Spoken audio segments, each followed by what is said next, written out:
नाजरीन, आप देख रहे हैं हमारा यूट्यूब चैनल आगमऊ। मैं हूं नौशाद अंसारी। अस्सलाम वालेकुम नाजरीन, सीएबी बिल और दिगर मसाइल को लेकर समाजवादी पार्टी का जो रियासतगीर मुजाहरा होने वाला था, उसी मुजाहरे के मद्देनज़र मऊ शहर में भी समाजवादी कारकुनान मुजाहरा करने वाले थे, लेकिन जिसको रोकने के लिए रियासती सरकार की जानिब से मऊ पुलिस ने साबिक चेयरमैन और साबिक ज़िला सदर अरशद जमाल के घर के बाहर काफ़ी तादाद में फोर्स लगा दी और अरशद जमाल को उनके घर के अंदर ही नज़रबंद कर दिया गया।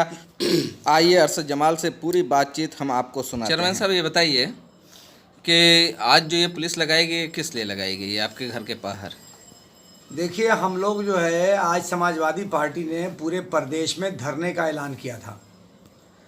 तो धरने के लिए हम लोगों ने सूचित भी कर दिया था 16 तारीख को जाकर पुलिस अधीक्षक को और डीएम साहब को, सारे लोगों को लिखित में सूचना भी दे दी थी। कल शाम को रात को इन्होंने एक लेटर जारी कर दिया कि आपका आज धरना निरस्त किया जाता है।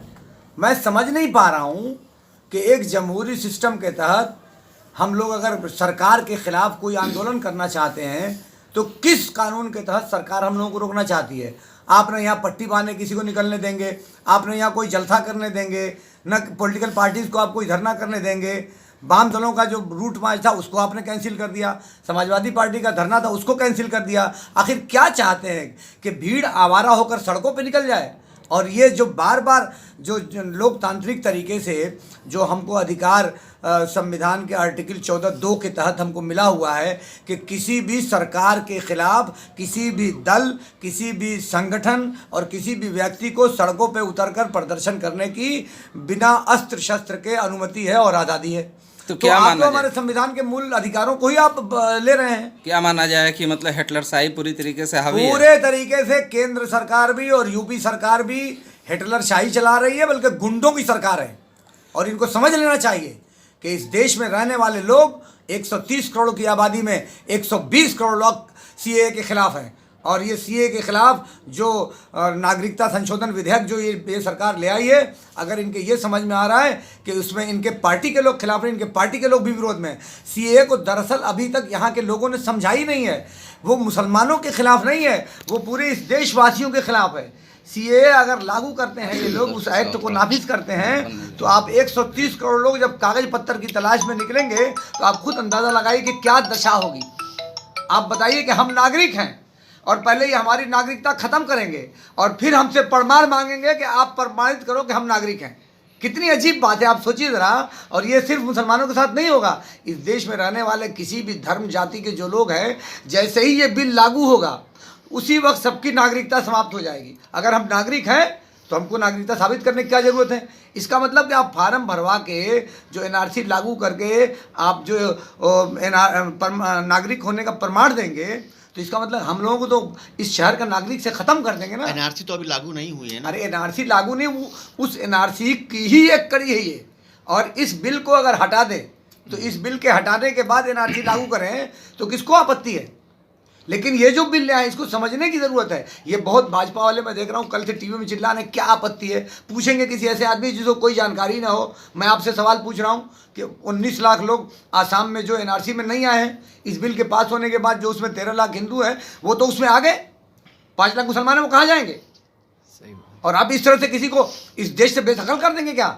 ये देश आपके बाप की जागीर है, नहीं चलेगा बिल्कुल। और इसके लिए लड़ने के लिए नहीं, मरने के लिए तैयार हैं पूरे देशवासी। और 130 में 120 करोड़ लोग हमारे साथ खड़े हैं पूरे देश में। सरकार को गलतफहमी दूर कर लेनी चाहिए। भलाई इसी में है कि उस कानून को वापस ले ले बस। वज़ीर आज़म नरेंद्र मोदी और वज़ीर दाखिला अमित शाह कहते हैं कि अपोजिशन लोगों को खास तरीके से माइनॉरिटी को गुमराह कर रहा है। क्या कह रहे हैं, क्या समझ रहे हैं आप, कितनी सच्चाई इसमें? भाजपा वालों से ज़्यादा बड़ा झूठा तो कोई देश में है नहीं। सारा झूठ तो इन्हीं का ना है। इन्होंने नहीं कहा था कि काला धन ले आएंगे, काहे नहीं ले आ रहे हैं काला धन? नोटबंदी से कहे थे कि कुल ख़त्म हो जाएगा, बवाल ख़त्म हो जाएगा, सारा आतंक ख़त्म हो जाएगा, तो नोटबंदी करके आप काला धन ले आ रहे थे, उससे ज़्यादा पैसा आपको आ गया। तो इनकी किसी बात में कोई दम अगर हो तो आप बताइए ना। ये तो खाली सबको डरवाते हैं, आज झूठ बोलते हैं, आज झूठ इतना बोलते हैं कि वो सच लगने लगे। अभी जो लोग गुमराही का शिकार हैं, जो भटके हुए लोग हैं, खाली आपसे कहते हैं एनआरसी होनी चाहिए।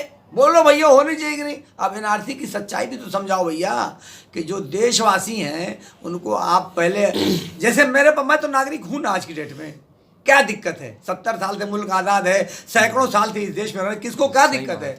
आप क्यों सबूत मांग रहे हैं कि अपने नागरिक होने का सबूत दो, हम आपको सबूत देंगे? अरे तुम्हारे बाप का देश है ये। 800 साल मुगलों ने यहाँ हुकूमत की, 100 साल से ऊपर अंग्रेज़ों ने हुकूमत की, और 70 साल मुल्क आज़ाद भी हो गया। कभी तो नहीं जरूरत पड़ी कि हम इसी मुल्क में रह के हम साबित करें कि हम नागरिक हैं। गजब बात है। इस मुल्क में करोड़ों लोग ऐसे हैं जो आज भी फुटपाथ पे सोते हैं, जिनके पास कोई दस्तावेज, कोई सबूत नहीं है। एनआरसी के लागू होने से क्या वो करोड़ों लोग एक साथ मतलब नागरिकता या शहरियत से बाहर नहीं हो जाएंगे? अरे भैया, एक तो हाउस टैक्स की रसीद निकलवाने में तो लाइन लगे लगे लोगों को दिमाग सही हो जाता है। जब 130 करोड़ कागज पत्तर तलाश करेंगे तो कहीं जगह मिलेगी? 50,000 लोग लगे तो जाके 11 साल में 3 करोड़ लोगों की एनआरसी हुई है। तो 130 करोड़ लोगों के लिए कहाँ से ले आएंगे रुपया, कहाँ से ले आएंगे आदमी? ये खाली वोट की पॉलिटिक्स है। जैसे ये हमसे हर बात का सबूत मांगते हैं, आने वाले दिन में आइए कहेंगे कि अगर आप जिंदा हो तो अपने जिंदा होने का सबूत ले आओ। जाओ लेखपाल से लिखवा के ले आओ, जाओ सभासद से लिखवा के ले आओ तुम जिंदा हो। फिर आप जब जिंदा होने का सबूत लेके जाएंगे तो फिर आपसे मांगेंगे कि यार ये तो कल का 1 महीना पुराना है, 1 महीने का प्रमाण ले आओ कि जिंदा हो आप। तो आज क्या इस बात को हम माने कि समाजवादी पार्टी मऊ में भी प्रदर्शन एहतजाज करेगी? हम लोग किसी भी हालत में निकलेंगे और हमको किसी भी हाल में पत्रक जो है महामहिम राष्ट्रपति तक भेजना है। वो डीएम जहाँ चाहे आके ले, चाहे जो जिसको समझ में आए आके ले। समाजवादी पार्टी के लोग निकलेंगे, पत्रक देंगे, चाहे तो वो लोग उसको मैनेज करें, चाहे हम लोग निकलेंगे और पत्रक देंगे। घर के बाहर इस तरीके से फोर्स का लगाना क्या माना जाए कि आपको नजरबंद रखा गया है? नहीं, वो तो कह रहे हैं हमसे आके रात अधिकारी बोल गए यहाँ कि आपको घर के अंदर कैद किया जाता है, हाउस अरेस्ट किया जाता है और यहाँ फोर्स रहेगी, आप निकल नहीं सकते घर में। कितने तो आप निकलेंगे या नहीं निकलेंगे? नहीं निकलेंगे हम टाइम पे। क्या समाजवादी पार्टी एकदम निकलेंगे। क्या टाइम है? टाइम अब पार्टी तय करेंगे। क्या समाजवादी पार्टी के सारे नेताओं के साथ ऐसा ही हुआ है? सारे नेताओं के साथ, जितने हमारे जो जिम्मेदार नेता हैं जनपद के, सारे नेताओं के घरों पे पुलिस बैठा दी गई है। इस तरह से आप पहरा बैठा देंगे, किसी कल दिन कहेंगे कि सांस लेना है तो हमसे पूछ के लीजिए, कल दिन बोलेंगे खाना कब क्या खाएंगे ये हम तय करेंगे। अच्छा, आज इस तरीके का माहौल है आपके मऊ शहर में, तो कश्मीर में जिस तरीके से धारा 370 हटा के माहौल कायम किया गया, क्या लगता है कि कश्मीर और मऊ में कितना फर्क होगा? नेट बंद है ना जी, आप ये कश्मीर की पूरी सूरत हाल का अंदाजा लगा सकते हैं। देखिए, मानव अधिकार दरअसल ये टीवी चैनल जो है सारे अंबानी और अडानी ने खरीद लिए, तो पूरा मीडिया तो गुलाम हो गया। सोशल मीडिया जो चल रहा था वो उसे भी आपने बंद कर दिया। तो यार, हमारी बात कहने की आज़ादी है, सरकार क्यों ख़त्म कर रही है? आज कल अमेरिका ने भी इस बात पे उंगली उठाई, पूरे देश में हिंदुस्तान के काम करने के तरीके पर उंगली उठाई जा रही है, तो देश की बेइज्जती हो रही है। मगर मोदी और योगी और अमित शाह ये इतने ज़िद्दी किस्म के लोग हैं कि इनको किसी की फिक्र नहीं है। आज जो नागरिक हैं उनमें बड़ी संख्या में लोगों में धर्म और मजहब के नाम पे नफरत भर दी गई है। इस तरह का दिमाग में बैठा दिया गया है कि उन्हें इंजेक्शन दे दिया जाता है और वो आगे और पीछे की नहीं सोच सकते। मेरा सवाल है कि एनआरसी होगी तो खाली मुसलमान की होगी? कागज सिर्फ मुसलमान से मांगा जाएगा? और इसमें मुसलमान तो सहमा हुआ है, तो मुसलमान अपना कागज का इंतजाम कर लेगा, लेकिन जो गैर मुस्लिम है, जिसको इन्होंने इंजेक्शन दे दिया है कि तुमको चिंता करने की जरूरत नहीं है, वो लापरवाह हो जाएगा। देश के बहुत से ऐसे दानिश्वर हैं जो इस बात को मानते हैं, तस्लीम करते हैं कि जब यहाँ पे अंग्रेज़ की हुकूमत थी तो जमहूरी तौर से उनको एहतजाज करने की आज़ादी थी, लेकिन आज इस हुकूमत में वो भी नहीं है। क्या मानना है? भाई, अंग्रेज़ों की हुकूमत में आज़ादी न होती तो इतने बड़े बड़े आंदोलन कैसे होते? तो क्या ये चाहते हैं कि हम लोग भी इस लड़ाई को उसी नहज पे ले जाएं कि कहीं गांधी पैदा हो जाए तो कहीं भगत सिंह पैदा हो जाए? आइए, सरकार जो ये तरीके को अपना के जिस तरीके से सरकार चला रही है, आज सारे लोगों की आवाज़ दबा रही है, तो आप निश्चित नोट कर लीजिए कि आप ये विस्फोटक स्थिति बन जाएगी पूरे देश में, और सरकार देख रही होगी, उसे समझना चाहिए इस बात को।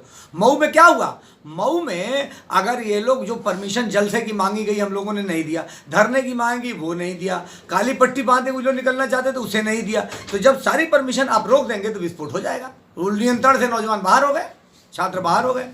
आज भी मैं कह रहा हूँ कि आज भी जिला प्रशासन और पुलिस और उत्तर प्रदेश की सरकार को सूझबूझ से काम लेना चाहिए और हमारे जो बुनियादी अधिकार हैं सरकार के खिलाफ बोलने का, बात करने का, सरकार की पॉलिसियों के विरोध करने का, उस अधिकार को न छीना जाए, वरना शांति व्यवस्था की जिम्मेदारी सब सरकार की होगी। यानी आप मानते हैं कि मऊ में जो ये मतलब इस तरीके का माहौल हुआ है, जो हालात खराब हुए हैं, उसके लिए कहीं ना कहीं इंतजामिया जिम्मेदार है। जाहिर सी बात है भाई, आप जब आप सबको जब गर्दन दबा देंगे, मैं कह रहा हूँ कि आपका चावल बन रहा है आपके कुकर प्रेशर में और आप उसकी सीटी जो बज रही है उसको दबा दीजिए आप, तो आपका प्रेशर तो फटेगा ना एक दिन, जब उसमें भाप ज़्यादा बढ़ेगी तो फटेगा।